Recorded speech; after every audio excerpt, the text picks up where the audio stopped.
नाशिकमधील लक्ष्मी ज्वेलर्स, सोने व चांदीचे उत्तम ठिकाण।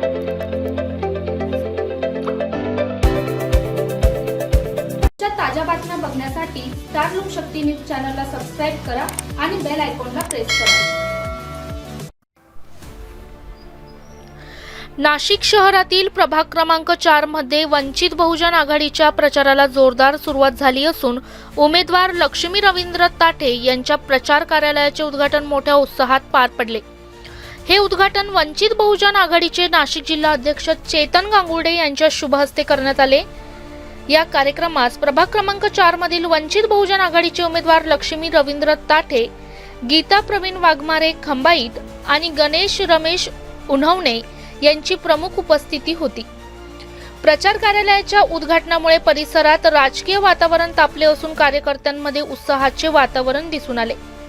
यावेळी युवक शहर अध्यक्ष दीपक पगारे, सहमिक विद्यार्थी आंदोलन अध्यक्ष मीर गजबे, रवी पगारे, वाल्मिकी गायकवाड, बाळासाहेब शेजवळ, सोनू शिंदे, अभि दळवी, सिद्धार्थ थोरात आणि कुणाल गांगुर्डे यांच्यासह अनेक पदाधिकारी व कार्यकर्ते उपस्थित होते।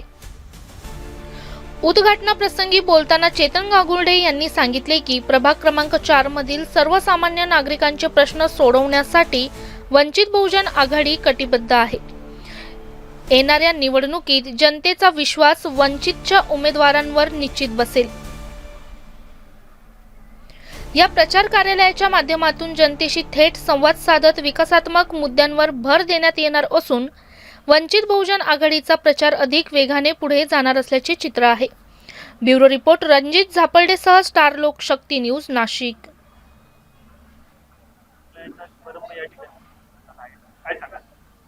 आज प्रभाग क्रमांक 4च्या प्रचार कार्यालयाचं नारळ आज आमचे वंचितचे जिल्हा अध्यक्ष व सर्वच वंचितचे पदाधिकारी आणि नगरसेवकांनी प्रभागातले मतदार बंधू सर्वे आणि भगिनी इथे येऊन आज प्रचाराचा नारळ फोडलेला आहे। आज आपण बघता प्रभाग क्रमांक 4 आम्ही सर्व पिंजून काढलेला आहे। प्रभाग क्रमांक 4 मध्ये दादा अतिशय असं प्रभाग क्रमांक 4चं कुठेही काम झाले नाही।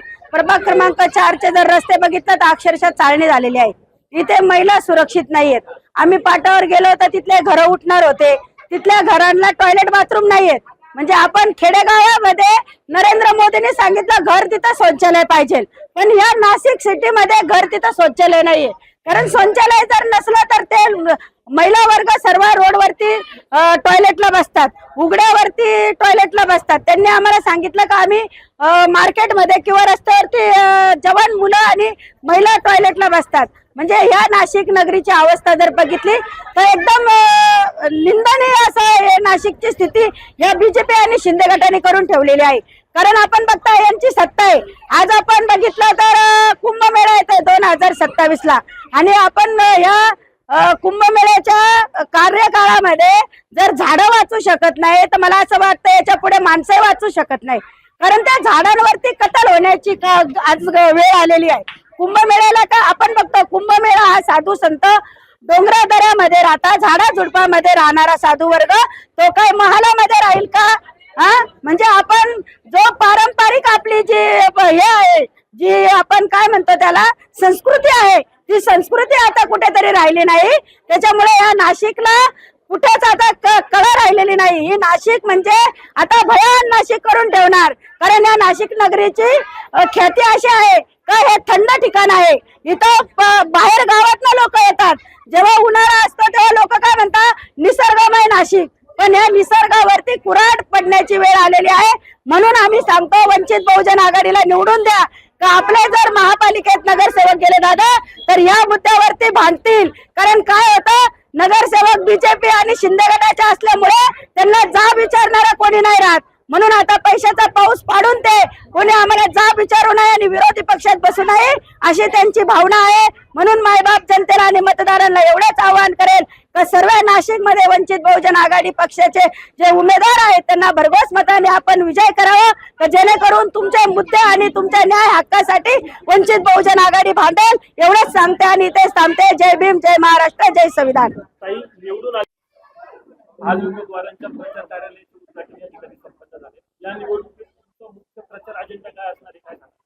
आमचा मुख्य प्रचार अजेंडा हा आहे की भीतीमुक्त शहर, पर्यावरणयुक्त शहर आणि स्वच्छ शहर हाच आमचा या निवडणुकीचा अजेंडा असणार आहे। आणि दुसरा महत्वाचा अजेंडा असणार आहे की कुंभमेळ्याच्या कार्यकाळामध्ये हे जे नगरसेवक तुम्ही निवडून देणार आहात, ह्या नगरसेवकांकडे जवळपास 2.5-3 वर्षाचा कार्यकाळ हा कुंभमेळ्याचा कार्यकाळ असणार आहे। आमचा याच्यामध्ये सगळ्यात महत्वाची जी गोष्ट आहे की कुंभमेळ्याच्या कार्यकाळामध्ये वंचित बहुजन आघाडीचं जर नगरसेवक तुम्ही निवडून दिले तर तुमच्या दैनंदिनीमध्ये कुठल्याही प्रकारचा बदल होणार नाही।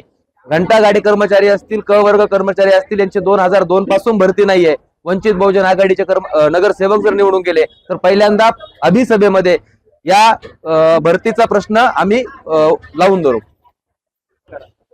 मतदारांना हेच आवाहन करेल की वंचित बहुजन आघाडीचे उमेदवार आज आपल्या समोर आपण उभे केलेले आहेत। आजपर्यंत प्रस्थापित प्रत्येक पक्षाला आपण नगरसेवक पद दिलं, सत्ता दिली, परंतु नाशिकचं काय विकास झाला, काय कायापालट झाला हे कोणालाही काही कळलं नाही। अजूनही नोकर भरतीच्या संदर्भात असेल, तपोवनाच्या संदर्भात असेल, कोणीही भूमिका घेतलेली नाही। आम्ही वंचित बहुजन आघाडी तपोवनाच्या आंदोलनाच्या बाबतीत कायम समर्थनार्थ भूमिका घेतलेली आहे आणि ह्या सगळ्या मुद्द्यांच्या बलबुत्यावर तुमच्याकडे कोणत्याही प्रकारे आमिष आला, माझ्याकडे रिक्षा चालक आहे, माझ्याकडे बँकेतला कर्मचारी आहे, कोटी कोटी रुपयाला लात मारून हे पोरं तुमच्या समोर उमेदवाऱ्या करत आहेत, या उमेदवारांना आपण मतदान द्या आणि वंचित बहुजन आघाडीचे काम करणारे नगरसेवक आपण निवडून द्या। काही सभेचं आयोजन करण्यात येणार आहे का? 10 तारखेला आपण प्रेस देखील घेणार आहात, त्याबद्दल बहुजन आघाडीच्या वतीनं प्रभाग क्रमांक 4 मध्ये 9 तारखेला सायंकाळी 7 वाजता सुजात आंबेडकर साहेब यांची एक बाईक रॅली आणि सभा होणार आहे। त्याच पद्धतीनं 10 तारखेला सकाळी 9 वाजता मदिना लॉन्स, वडाळा गाव, नाशिक या ठिकाणी श्रद्धेय नेते बाळासाहेब आंबेडकर यांची भव्य प्रचार सभा होणार आहे। स्वतः येणार आहेत।